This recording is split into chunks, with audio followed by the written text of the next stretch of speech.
Dash cams can save you a lot of problems if you're involved in a crash. Tonight, our guide to the most affordable options. A few $100s on a dash cam saved me over $800 and a lot of inconvenience. You've got this peace of mind around if something happens to your car, you can see what happened, and security around actually being able to prove what happened.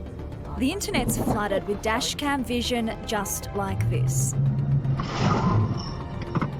There's even a Facebook page dedicated to the moments caught on camera. And that little snippet can often prove who done it. Oops. I had the car parked in a car park. I'd come back from shopping and noticed that the front of the car was damaged and there was no note or anything left on the car. Lucky for Chris, his dash cam was rolling. In total, there was about $2,500 in damage.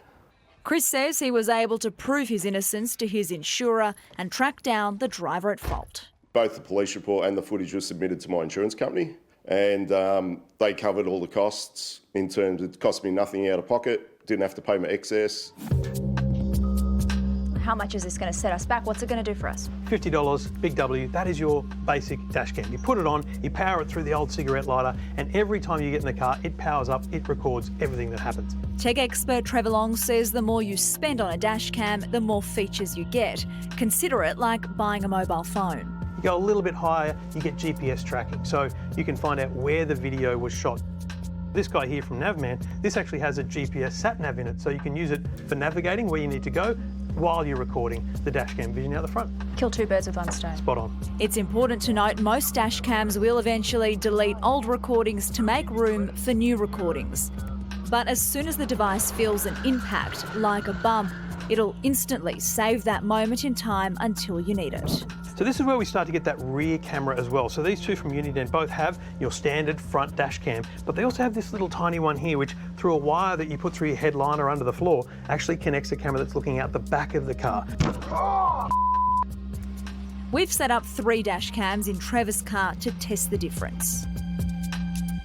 Trevor, we've got 3 different dash cams. We've got a GoPro. We are not missing a thing. No, not missing a thing here. $50 up to around $900. So what can we expect from a $50 dash cam? We can expect to see what's around us and where the cars are relative to our car, because it's going to show that vision. What we won't see is the number plates on these cars around us. I think that's the biggest difference. The more expensive the camera, the wider the view.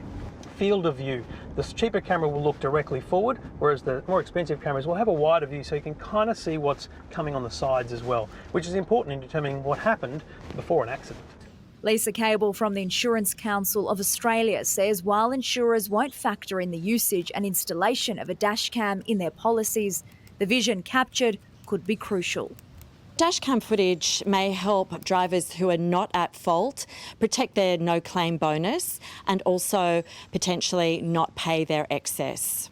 They do go a long way to helping an assessor determine who's at fault and the events that led to the incident. According to Lisa, drivers should consider a dash cam with good clarity and a date stamp. But be warned. They're not fully reliable because they're one piece of the puzzle. It's going to do the job. It's going to do the job, and a lot of people, $50 camera is going to save them a big argument on insurance.